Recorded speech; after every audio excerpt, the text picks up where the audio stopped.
condolences. That's a huge credit to Villanova. Kind of knew we were going to see a real determined version of them coming in off two straight losses. They were obviously locked in and played a great game. Both ends of the court played a great game. They showed their class level. They showed what their program is. By the way they responded to obviously what was happening with them coming in. For us, 23 minutes. We were in there with a chance, and then obviously part of our struggles in some of these bigger games, the Florida State, the Arizona, is just the bad stretches. Multiple offense, multiple defensive possessions where we either don't defend or have lost possessions offensively. We obviously had that huge stretch where we were up one. It was 19-0 run. So, credit Villanova, obviously,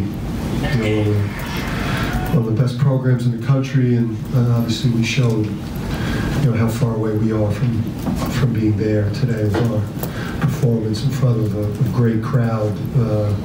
Wish we could have gave them something that last 17 minutes, but obviously a really brutal last 17 minutes for us. Questions for the players, please? Right over here. Christian, I think you guys were up 36-35, and then they had that long run. How did that unfold or unravel? What did you see during that stretch?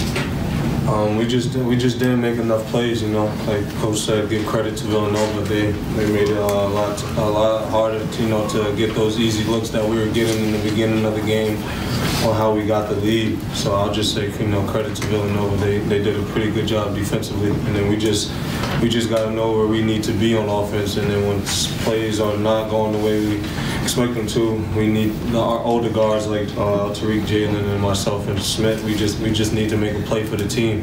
Sometimes that's just what it comes down to. Right here, go ahead. Tariq, why do you think when you get in these ruts and you're on the bench, it takes so long to get out of a little on that run? As a team, man, we just gotta stay together, stay locked in, and stick to our game plan. We didn't stick to our game plan. We relaxed. We came out relaxed, and give credit to Villanova. Anything else for the players? Back. Where? Oh, sorry. Busy non-conference schedule, a lot of tough games, finals week, week off, post-finals. What are you guys going to do in this next week and a half before conference play starts? What's the mentality? I'll say, one, we get to see our families. I think it would be nice to see that. We've been away from our families for a while. I think just, get away from basketball just for a couple seconds, just to depress a little bit. And then we just got to lock in. We got to come back to campus, really locked in, understanding what we need to do and the position that we're in if we want to play in March. For this team, our hunger has to go up. We got to, in these type of games, we got to want to win. That's just what it comes down to. Anything else for the players? You all good? Okay.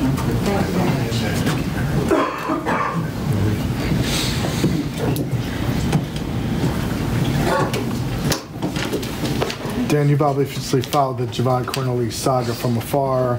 He kind of had a little bit of a breakout game today. What did you see from him offensively and defensively? Yeah, I haven't really, sorry Zach, but I haven't really covered much of his saga. Yeah. I got my own, program that we're, I thought he was, obviously with Gillespie out, he got a chance to play more. And he looked, he looked functional, out there. He was able to get paint. We bailed him out with some lack of discipline, put him on the free throw line. Didn't take very, good angles.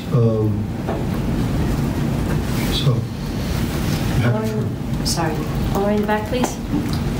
Dan, the bad stretches you mentioned went from a little bit bad and really got away today. Is there something, kind of a common theme to to those occurrences? Is there anything with approach or execution or even fatigue maybe? Is there anything that stands out that was really most concerning to you? I don't think it's any of those things. I mean, execution, listen, Villanova was switching every screen, right? When a team switches every screen, unless you have a big that you can throw the ball into, try to go high-low, make them pay for the switch, which obviously is not part of the way we're currently constituted. You've got to be able to go by somebody, get in the paint, land, spray the ball, or finish at the rim. And but for me, I just think it's more of I don't want to say a here we go again thing, but it's just like, it's a mindset. When things start going badly, you got to get more determined, you got to get more solid, you got to trust your teammates more, you got to hunt offense less and try to get more stops and set better screens. Like that's how you get yourself out of bad stretches, not by making a Hezo 17-foot pull-up. Like, you're not going to score your team out of trouble. You got to play your team out of trouble by being solid. And I think that's just something that it's going to take us a little bit of time maybe to build and change that here we go again mindset where things just seem to spiral and unravel. Yeah, obviously Villanova lost a lot of good players from last year's team, but they still have at least a couple of real veteran winning type players. Do you think that they made a big difference today, and that's something maybe you guys need a little bit more of? Yeah, I mean, the two best players today, I mean, Pascal was just put on a show during that stretch, and we guarded him well in the first half when our defense was in front of our bench, and we could kind of help them through what we were trying to do with doubling the post and helping. And then when it went to the other end, it seemed like we just kind of lost containment on everything we wanted to do. But you want to win games. A game like this, great players, best players, and 21 points on 12 shots. Phil Booth, 18 points on 6 shots. I mean, that's what great players do, top players, that's what they do. All the way in the back, please. Dan, could you talk a little about Jalen's day? I mean, he struggled in a lot of different areas. What would you like to see more of, and what did you see that he didn't like? Yeah, I just think, I liked how he drove it at times. He had a couple of good days of practice. Like he got himself mentally, ready to go today. It's just it didn't, it didn't go down for him. If there's probably, I didn't mind the threes he took. We want him to shoot the threes. We need him in games like this, to perform at a high level for us to have a chance to win. So there's a lot of pressure on him, to do it. But I thought he had a good mindset. The ball just didn't drop. If anything, I mean, just eliminate some of those tough 2 pull-ups, some of those 15-footers, some of those 17-foot contested pull-ups. I would say if there was anything offensively I didn't like what he did, it was probably just that. And then the turnovers. Like our guards as a group again, just 12 turnovers for 3 starting guards. That's tough. Right there. Doesn't make a 25-point difference, but any reason Eric didn't get in there at all to? Yeah, just this guy's pass on. Yeah, I mean, it's just we're day to day. When we're at his program, your day-to-day effort and how you show up to practice and your attitude and mindset. For this staff, when you're trying to build a culture and you're trying to build a strong organization, you have to you got to put tons of value in the way guys show up every day and how hard they're getting after it. And that's not to say that Eric isn't. It's just that Kasum really is coming on and giving great effort, and Eric's got to do more to unseat some of those guys. And defensively today would have been a tough ask for him. And ball screen defense, when they play Roundtree at the 5, would have been tough. And then they played Pascal at the 5 a lot, and that obviously would have been a very good matchup for UConn. Anything specific you want to work on for the team going into conference play? Yeah, I mean, pretty much. I don't think there's an area that we're necessarily, excelling. I mean, we play hard. We got to become a better passing team. We got to get tough. Obviously, we got to become a little bit tougher-minded team when stuff starts going sideways for us. We've got to be able to dig our heels in the ground and get a stop or step into a big shot and make it, do something to stop the bleeding. I'm not sure what drill that is. That's more of a day-to-day work thing. But I just don't, with where we're at as a team, it's not an area where we can't get better. So it's, day-to-day, it's pretty much everything. All right, we've got two more here and then right here. Dan, I know about a month or so ago you talked about maybe going to a slower offense if they didn't cut the turnovers down. Is that still something that you would consider as a possible answer, or are you just committed to the style of play?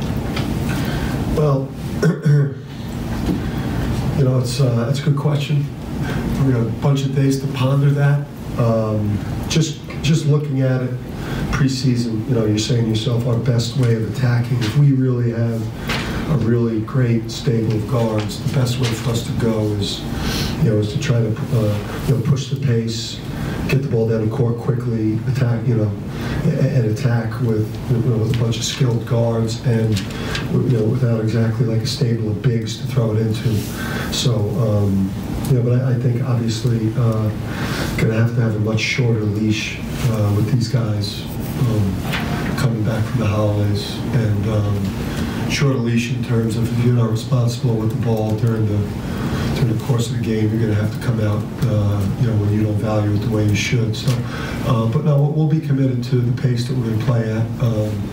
I just have to hold these guys probably more accountable when they do turn the ball over to get them right out of there so that they understand. But again, Villanova had 19 of them, and I think they had 12 of them at halftime. So, they fought through a perfect game.